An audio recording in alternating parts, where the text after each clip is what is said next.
Another fascinating survey from a professional working within the housing industry. So really, really important survey for me to do. And I hope you want to share this with some of your colleagues and clients.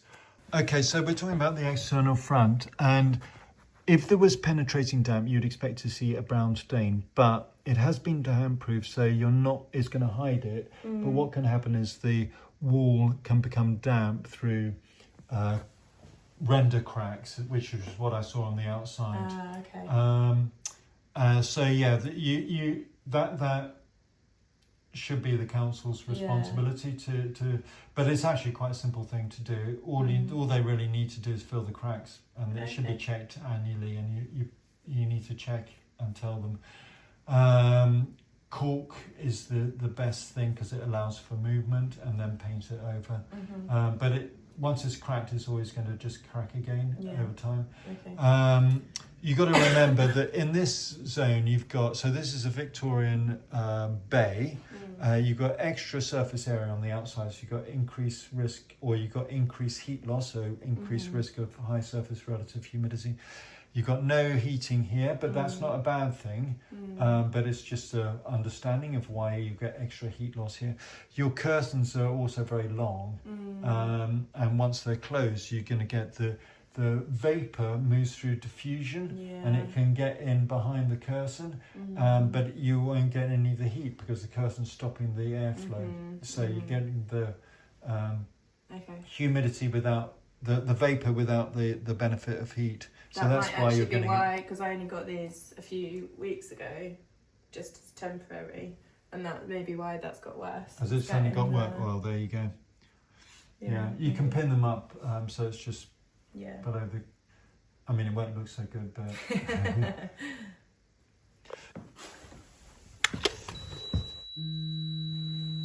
So yeah, that's very damp.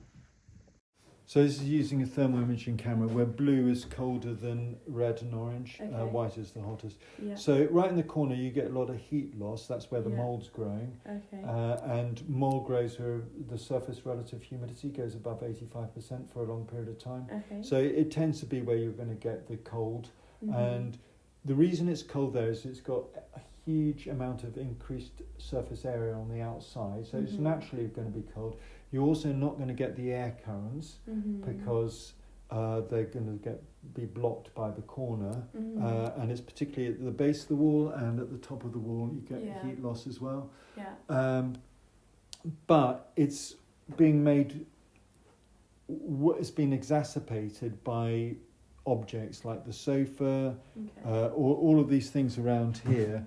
Curtains can exacerbate. There are a lot of different things that do you want to take that? No, that's okay. So this is a visual understanding of why you're getting mould there. Surface relative humidity is a measure of the amount of vapor in air as in terms of capacity.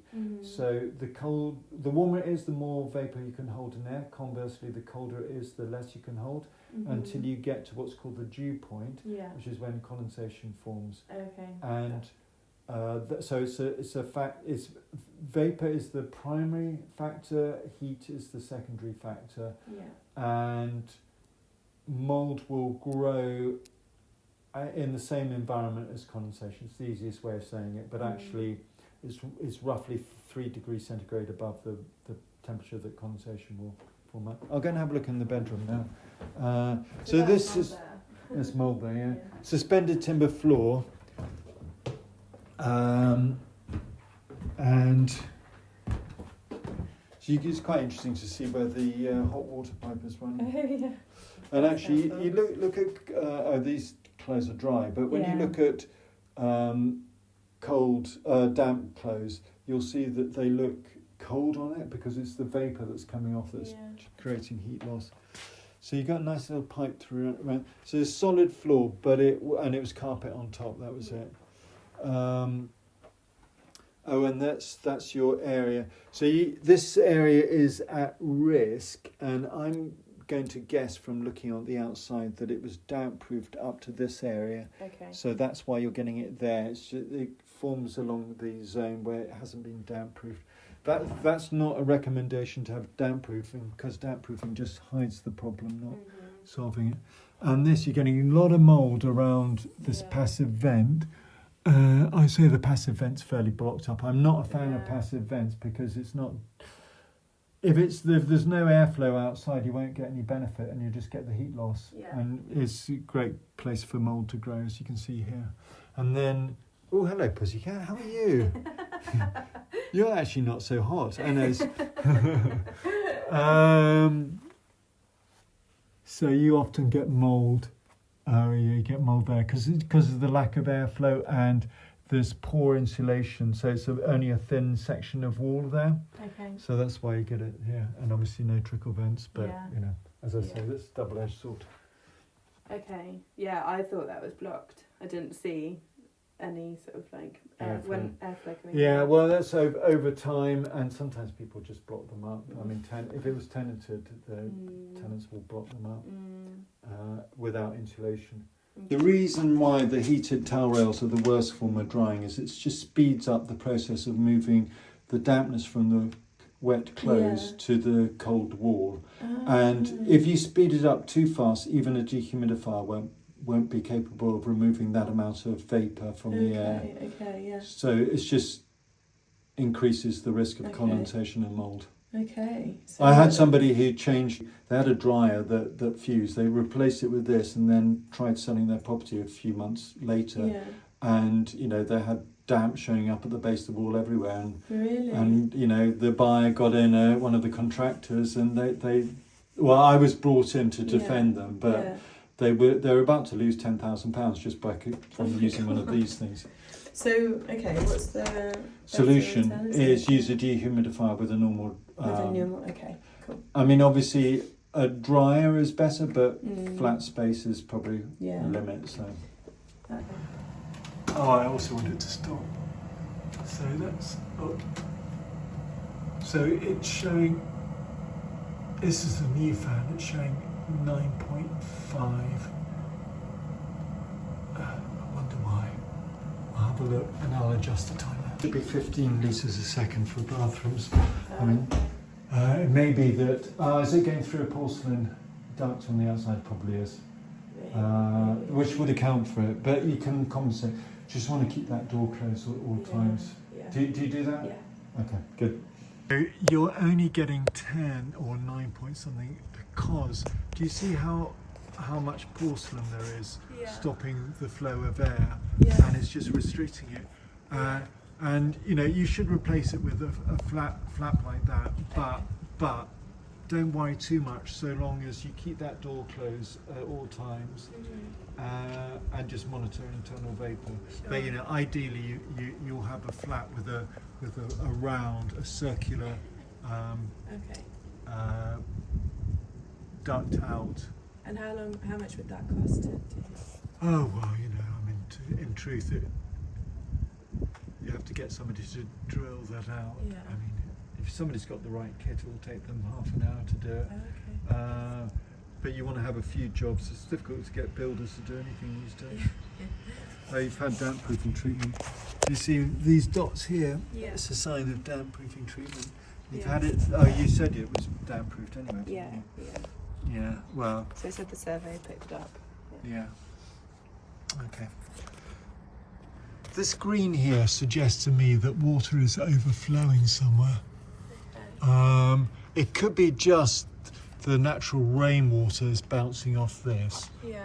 But take a look. That's the easiest thing to do is just look. This is a wrought iron pipe, and they do have a habit. This is probably about 100 years old. They have a habit of cracking, but this one feels okay. And so that looks current. But have a look during a rainstorm and just see what's happening. It's the best way. It doesn't look like it's a problem, and it's the bathroom there, and that's not the area of concern. building industry in this country is pretty weak, as exposed by Grenfell fire. It all goes back to Maggie Thatcher, actually. Interesting. The change from the Parliament used to oversee the building regs, and then it was subcontracted, and it's just not done properly. And even though it's a building regulations requirement for all kitchens since 2012 to have an externally ducted kitchen extractor fan, no one ever checks. And a kitchen, if you pay a quote for a kitchen, they're going to see that as an extra cost, so they're not going to bother doing it. And in fact, kitchen companies will quite happily offer you a kitchen and an extractor fan without it being ducted out. They'll just say, "Oh, don't worry about it." And I think that either it's for aesthetics because it looks good to have that, or maybe it can take some fat out, although I think that doesn't really happen much, or some smells maybe, possibly. That's true. But over time they become denuded anyway. But they're completely useless. And although I would say that kitchens are not the primary source of vapour, about a quarter of a litre per person per day, but that could be the straw that breaks the camel's back, could be what's actually causing the mould.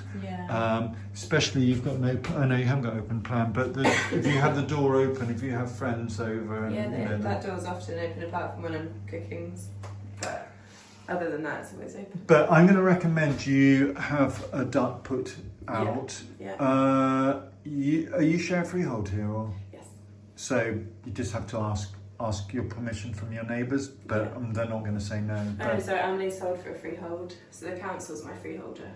Okay, well ask them, but they're not going to deny it to you, but just get it in written form to basically put a hole through that. You might even be able to get them to do it for you. But anyway, point is, it's about, if you get the two done together, this will be about an hour or maybe a bit more's work. And it's the same, it's basically a diamond tipped drill that goes out, and you'd need a duct tube. It's very easy. I mean, once the hole's the hard part, probably costs you £200. But as I say, it's difficult to get somebody to do a single job. So you want to have quite a few lined up.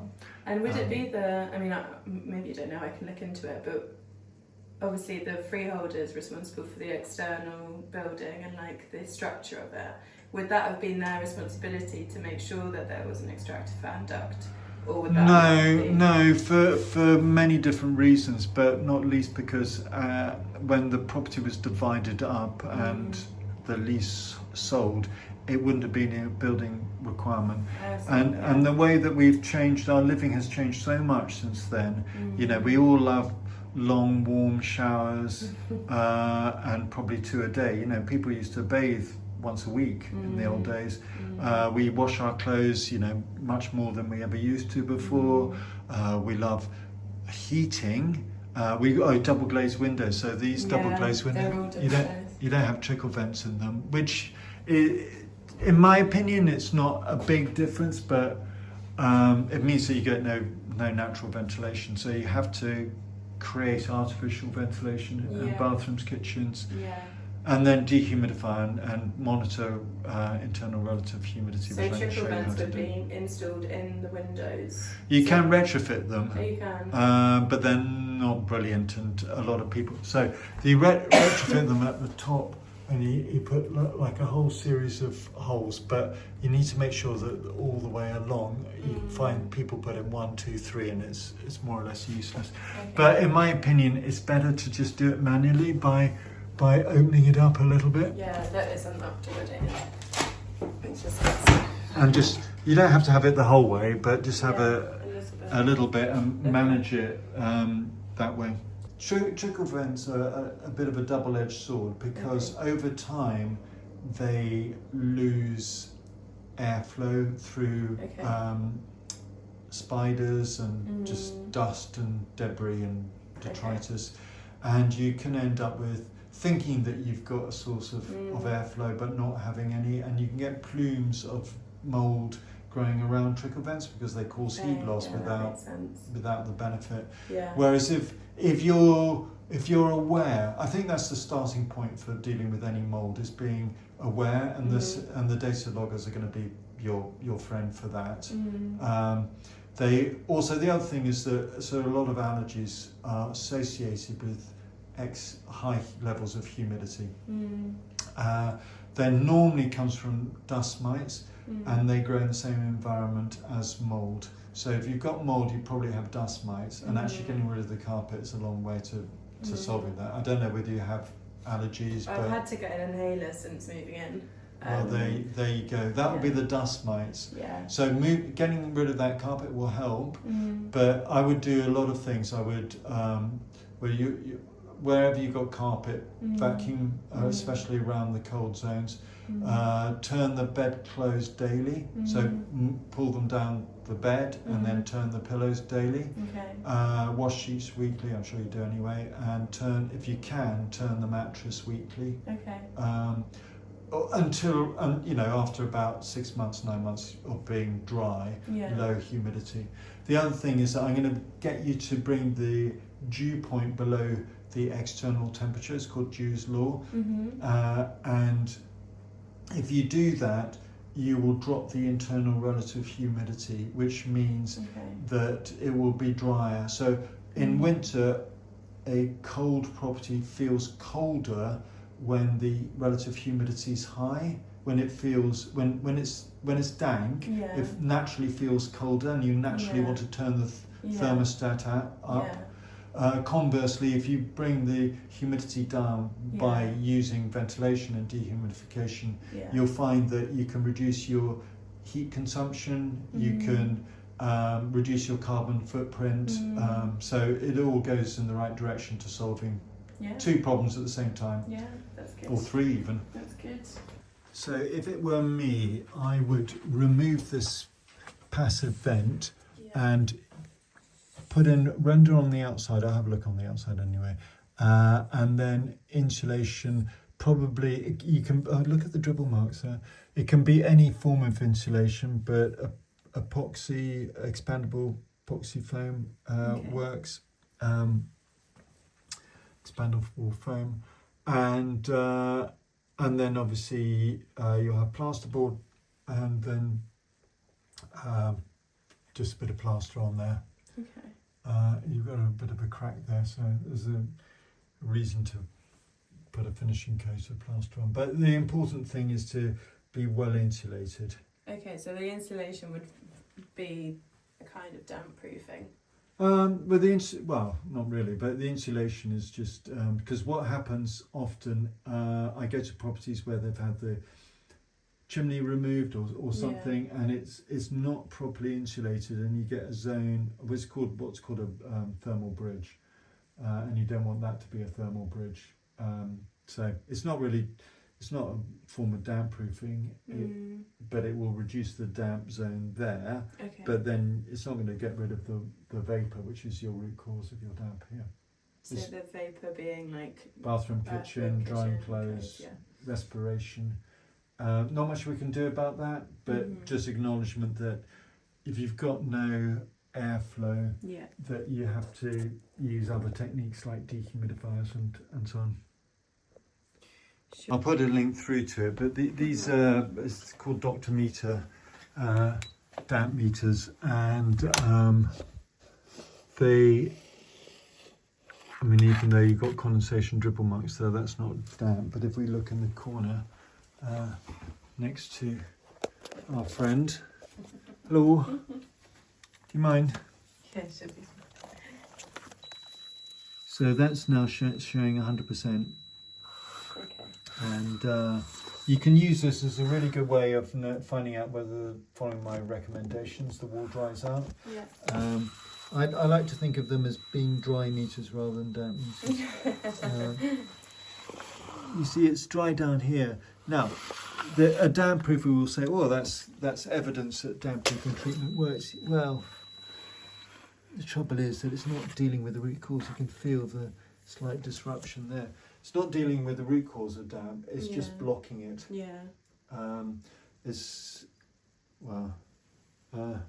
I will think of some good analogies for it, but you see mold. Oh, I thought that was a cat I was standing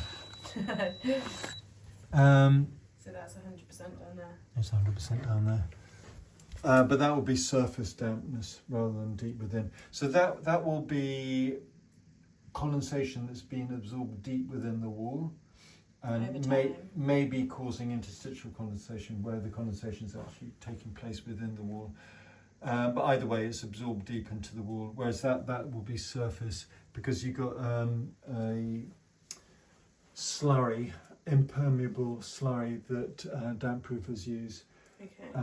And as I say, it's not dealing with the root cause. And in London, so slurry and damp proofing treatment is against rising damp, which comes from groundwater, but in London all the groundwater is pumped out to below 65 metres, otherwise there'll be a risk in the underground and car parks and so on. And anyway, they use it for lots of different reasons, but historically it was pumped out for industry. Okay, so they've done interventions that aren't... That have no benefit. Okay. And actually make things worse. How frustrating. I know, but hey, that's the world we live in. Yeah. Unregulated world. There are pros and cons. Yeah. Seem to be causing you problems, but it's a bit odd that a damp proof course has been put in there. Yeah. But yeah, I don't think there's cause for concern. Oh, actually, you've got a membrane between the wall, so that should be fine. Okay, great. That's good. I think there was after Aswab.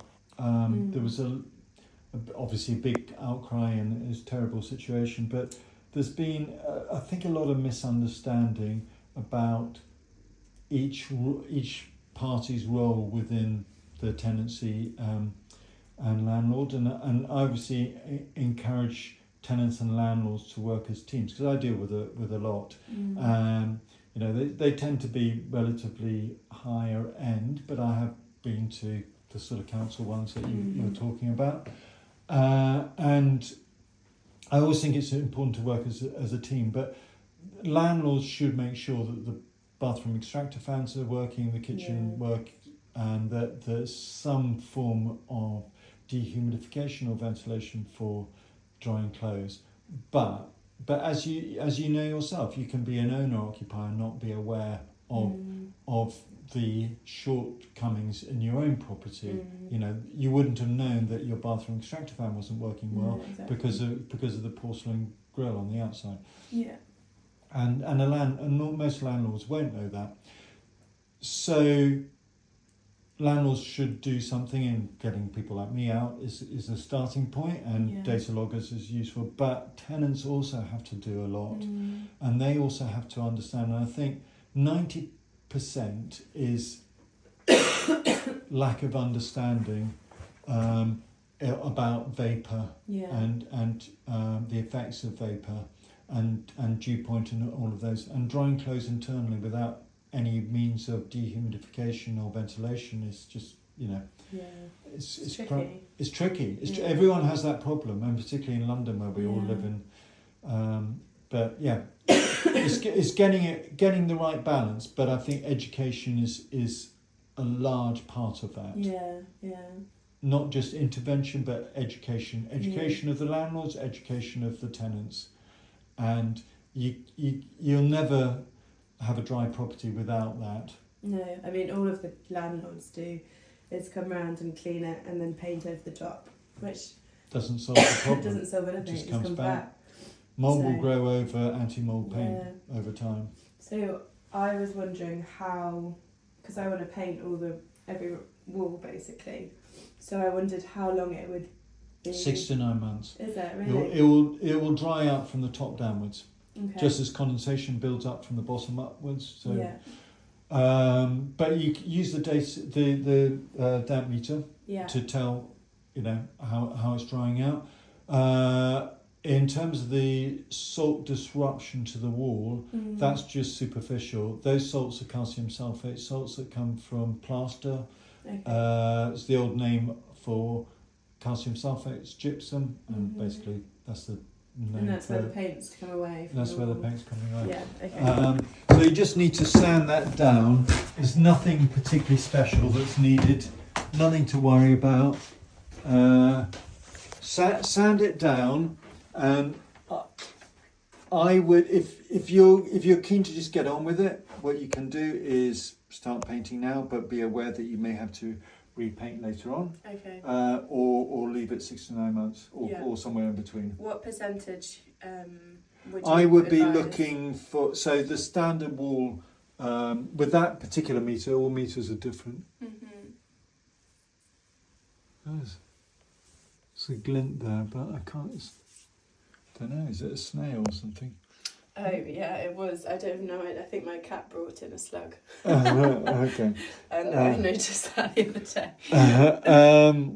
Anyway, so use dehumidifier, use ventilation to drop the dew point down below the external temperature, and use a fan and potentially even a heater fan to increase the speed of drying. Okay. And I would be looking for probably with that damp meter, so probably about 70-80% before painting it. Sure. But ideally it will be around 50-60%. Okay, and it's 100 at the moment. And it's 100. Okay. In its worst places. Yeah. Okay. Which basically, I mean that's just it's just a meter reading. It's about, it uses radio waves and its density. I mean, theoretically it's saturated, but I'm sure you could actually saturate it more. So I wouldn't take it as face value, but it's a relative thing. And so if you said that could be condensation internally, is that that's condensation? I'm not saying. And inside the wall. Interstitial condensation. Yeah. So it comes to the same thing. It's basically coming from internal vapour, and so it will condense where it hits the dew point. Yeah. The dew point can actually be in the middle of the wall, but in reality, in a majority of cases, it's forming on the surface. Moisture is being drawn through the wall through absorption or capillary action, if you like, but it's primarily being drawn downwards through gravity, and the wall is becoming damp. A damp wall is a poor insulator. You get lots of heat loss, increasing the risk of condensation, and it becomes cumulative, and it just becomes worse. And that's why you tend to find condensation at the base of the walls. But you'll find condensation elsewhere, and you've got obviously mould up there, and you've got condensation dribble marks there. So there are other zones that you get heat loss at, but it'll be much worse at the base of the wall.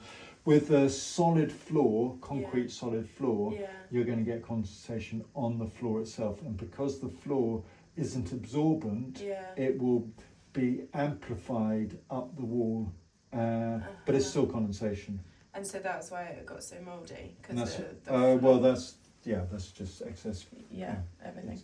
So what floor would you recommend in terms of, if I was recovering it, would carpet be okay, or would I need to do any treatment to it before? Well, you have to deal with the root cause, which is the vapour. I think get yourself a decent underlay just to insulate it, and you'll prefer it anyway. And that should go a long way to solve it. Okay.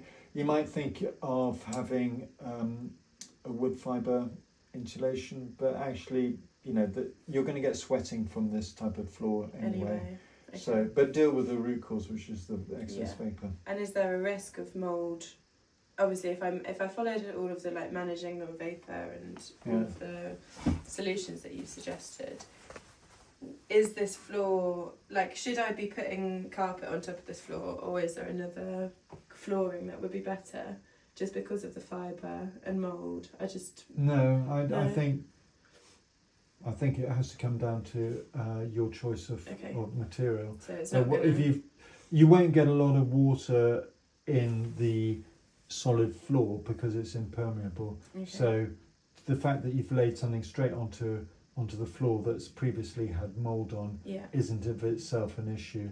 Mould, once you got high levels of mould in a property, it will throw out more spores and then increase the risk of mould growing. But deal with the root cause, and i.e. the excess vapour, and I would also use an anti-mold foam like HG. Okay.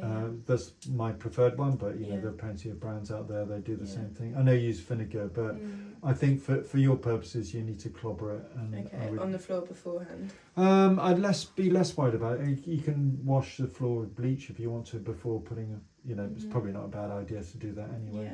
Yeah. But I don't think you'll have a lot. The mold was in the carpet rather than necessarily in the floor. Yeah. Okay. I mean, I can't speak for the floor, but it's not going to be any worse than any other floor, I don't suppose. Okay. So these are render cracks here, and they all contribute. And what you have here is the original, probably lime plaster that's been painted with an impermeable paint, which isn't great, but once it's painted, it's difficult to do anything with it. And do you see how you're getting a lot of cracking here? Yeah, This is blistering. It's caused by salts. Actually, well, there's almost certainly calcium sulfate salts that are blistering behind here. And what happens is you get micro cracking, and once it starts blistering, the water gets in behind, makes it worse, and carries on inside. And as I say, all of these cracks around here.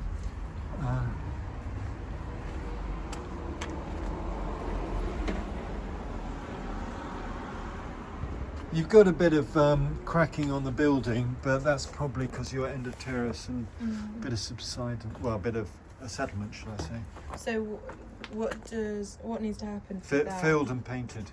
Filled and painted, and that will... And you want to have impermeable paint. Once it's impermeable, you just have to stick to that. Oh, okay. And the outside needs to be checked every year, really, for imperfections, and typically it'll be every 7 years. I mean, it probably says in the lease. Yeah. Have a look at the lease, and it's a good way of whipping them to get things done. Contentious thing, but what I'm trying to do is get landlords to actually change their AST contracts so that they specify that kitchen extractor fans have to be used whenever cooking, dehumidifier used whenever drying clothes internally, and the bathroom extractor fan kept on. So it's up to the landlord to put in a good bathroom extractor fan. Oh yeah, I know, the door to be kept closed in the bathroom. Yeah. And if a tenant does all of those, then they're really not going to have issues. That's amazing. That's quite simple.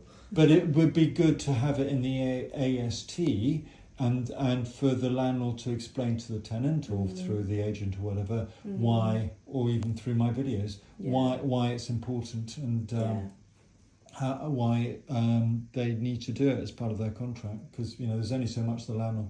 You can provide a kitchen extractor fan, but if it's never used, then it doesn't make much difference. People don't use them because they're noisy. So big tip, get yourself a quiet extractor fan. Even if it's not very fast flowing, it's better to have a quiet one. Because you have it on for longer. Because you will use it. Yeah.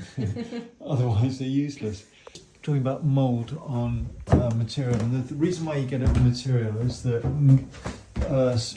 many materials are marginally hygroscopic, which means that they draw in moisture. So this cupboard is where you were getting mould, and it's not partially external wall. So there you go. So what I would do is put insulation. You can use the two simplest ones are either wood fibre, which you can get from B&Q, but it's green and doesn't look necessarily that great, but it's quite cheap. Costs about £25 for all of that. And then it's relatively, you just use adhesive, different. Well, look at what they say. Actually, it's made for floors, so not particularly for walls. The other one is rock wool, I'm trying to say, but I could have got that wrong. Rock wool, and they do one called thermal insulating lining paper. And you can cut and put that in. That's about 50, 60, but that's white. So, probably a bit easier to install.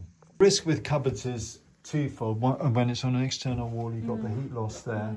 When you're opening it up, you're getting all the vapour from the rest of the house, and then you're shutting it, and it's been nice and snug and against a nice cold wall. Perfect environment for mould to grow, and it's not getting the benefit of the heat from radiators, so that's why. Okay. So this is the dew point here, which it's been in a calibration unit, showing 16.4, and it's going down rapidly as the data loggers are reacclimatizing. But the reason that it's important to keep that below the outside temperature is because every property will have somewhere where you get a lot of heat loss, whether it's the cold water pipe, as we saw in your video from Workwise, or a ducting, cabling, all of those things, or just poor insulation, and even poor insulation where you've got good insulation but you've got poor airflow behind it. You'll get heat loss in like in a cupboard.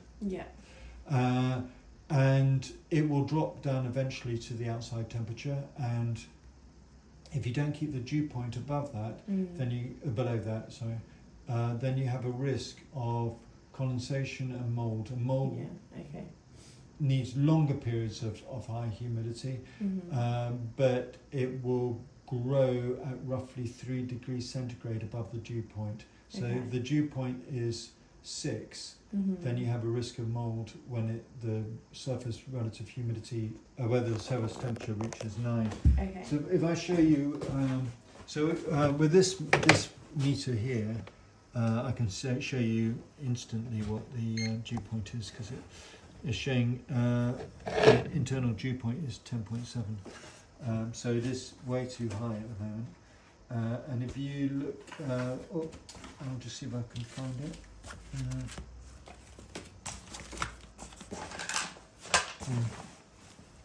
Oh well, I must have left it somewhere. There we go. If I just go into the corner here, this gives the spot temperature 11. So it's just slightly above the dew point, but it's showing 12.7, and it went down as low as 12.5. So the surface relative humidity is going to be roughly 85%, roughly, which is perfect growing conditions for mould, if that's your objective. Yes. And the reason why you get heat loss there is because the heat loss from the outside. You might even have a bit of a wall there. I don't know. I'll have a look. Yeah. So walls act as thermal fins, drawing heat out. Okay. So the extractor fan stopped. I better change it. I didn't do it the right way. Yeah, that's paid directly to the landlord.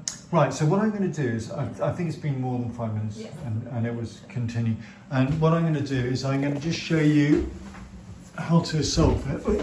You don't have to do it yourself. You can get somebody to do it. But it's basically this needs to turn, and normally it's clockwise, but it's difficult to know with these things. So, but actually in this one it seems to be anti-clockwise, and that's all. And obviously you haven't got an isolator, so it means the electricity is still going to it. But anyway, it's fine. Just don't touch things. Don't lick your fingers and touch things. Yes. Show you a few things. One is this is thermal lining paper. So this is rock wool, and you see it's quite creased. Well, it wouldn't be if it wasn't in my bag the whole time, but it will act a bit like lining paper. It's got the great thing about this is it's vapor permeable, so it allows vapor to pass in and out, and it gives you insulation. It's about 50, it's probably a bit more than that now, it's 60-70 pounds a roll, and it can just be painted on. This is more expensive thermal space therm, which is plasterboard, but you don't really need that. And I don't have any of those. I've got. So this would be for the cupboard and over the vent. For the you might use, so this is Celotex, but this is probably a bit too. I think I would use foam, spray foam that you'll see, and I haven't got any of the green wood fibre. I use it myself. I've used all of these different products in different ways. The downside of this is like fingernails can damage it, but in a cupboard it doesn't really matter. So. Yeah. Okay. It doesn't give you. It's not as good an insulator as others, but it's sufficient for a cupboard and make a big difference. And how would you put that in? You well, read the manufacturer's details, but it probably it has a sort of glue. It's quite expensive, the glue, so you might be able to find a cheaper one. And it's because it's in a cupboard and it's not going to be seen. It doesn't really matter if it peels from the wall and just gets replaced. So the three things that I want you to do, and it's going to be different for every property, but I think already you are keeping the fan on for as long as possible. I've extended it for half an hour and keeping the door closed, but just make sure you do that. Yeah. Just be really careful. Yeah. With the kitchen, keep the door closed, have the windows slightly open when it's humid in here. Yeah. And that should be, so, but the key one, the really important one is drying clothes. Don't use a heated towel rail or heated dryer. Okay. And do use a dehumidifier next to drying clothes. Okay. And use the dehumidifier.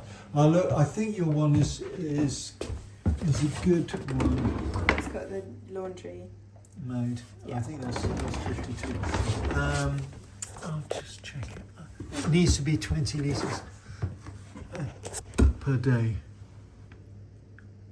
Oh, it's only 12 litres. If you're not able to drop below the dew point, then you might have to get a better dehumidifier. So it's only 12. The reason why it's important is that clothes will dry too rapidly for a dehumidifier to remove it if it's a low capacity. Okay. So 20, you can get 30. If you go too high, then they're noisy. Yeah, this is already quite noisy. Well, maybe it's on something that's resonating under the floor. Yeah. Put it on something, a bit of carpet. So here's damp.ai/detect. I have loaded it, but to load it, just simply fill in your data, select which is the damp wall. In this case, it's pre-selected it as the bedroom and the vapor source, the kitchen, so that's great. We'll see the dates and times look a bit out, but let's not worry about that for now.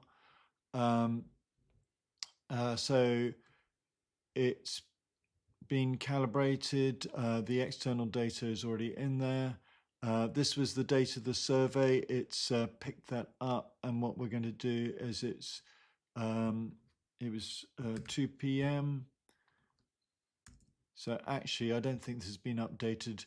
And if I look at the temperature, it was 10.7 in the corner. So if I put 10.7 as being the temperature of the corner, the time, that will pick up accurate data. And this is the surface relative humidity. And the reason why it's off the graph is because it's above 100%, and above 100% is when condensation takes place. And surface, this is actually, as true actually, this is the temperature of the wall in the front. If we put 10 degrees centigrade, 12 degrees centigrade is the temperature of the wall at the rear, you'll see long periods of time when the surface relative humidity is off the graph.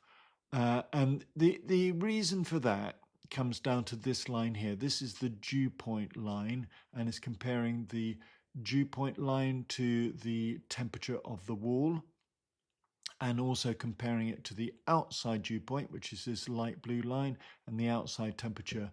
Now, if you had a well-ventilated property, the outside dew point would be the same as the inside dew point, or vice versa.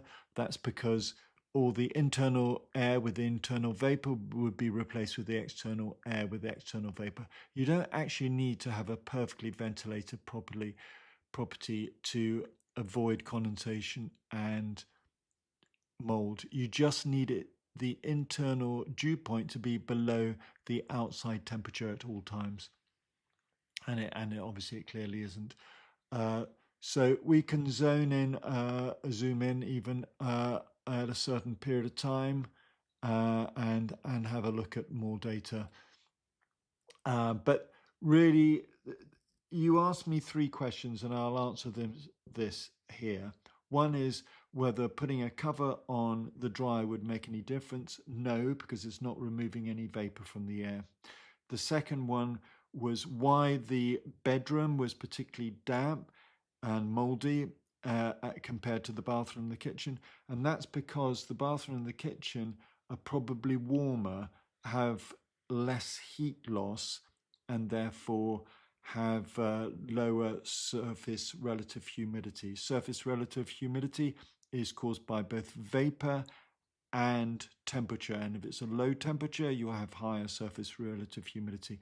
Vapor is moving through diffusion, so if you're cooking in the kitchen, having a bath or shower in the bathroom, then the vapor will move through to the bedroom unless you close the bathroom door and have the extractor fan on, and likewise in the kitchen. The third question was whether having the temperature of the wall or temperature at 17 degrees centigrade. While temperature is good and insulation are good, they're not the primary cause. The primary cause is the excess vapor. This blue line here, the dew point, which is a measure of the amount of vapor in air compared to the outside temperature, that's what you need to focus on. That if you look at the analysis, the risk analysis in this, you can see the amount of time that you comply with dew point was 0. Literally, there wasn't a single time when the indoor dew point was below the outdoor temperature. And the only way of doing that is through ventilation, targeted ventilation, bathroom, kitchen, near drying clothes, and with dehumidifiers. And if you focus on that, focus on the data coming off the data logger, you'll solve your problem. Mould only grows where relative humidity goes above 85% for long periods of time. So there are 4 elements to that. One is, what is relative humidity? Relative humidity is a measure of air's capacity to hold moisture. The warmer it is, the more moisture you can hold. Conversely, the colder it is, the less you can hold until you get to the dew point, which in the summer can be 19 degrees centigrade outside when you get dew on the ground. So the relative humidity of the surface needs to be above 85%, which roughly speaking is 3 degrees centigrade above the dew point. So the dew point, you can see this on your data loggers, if the dew point is 10 degrees centigrade, then mould will grow where the surface goes above about 85% or 13 degrees centigrade. So that's important. The second thing is that it results from excess vapor, not from anything else. It is from excess vapor, typically from insufficient ventilation, targeted ventilation, so bathroom, kitchen, and dehumidification. So then the next thing is airflow. So the humidity on the wall would be lower if you were getting air from the airflow from the radiators. So keep the sofa away from the wall, keep the plants away from the wall, keep as much airflow around the wall as possible.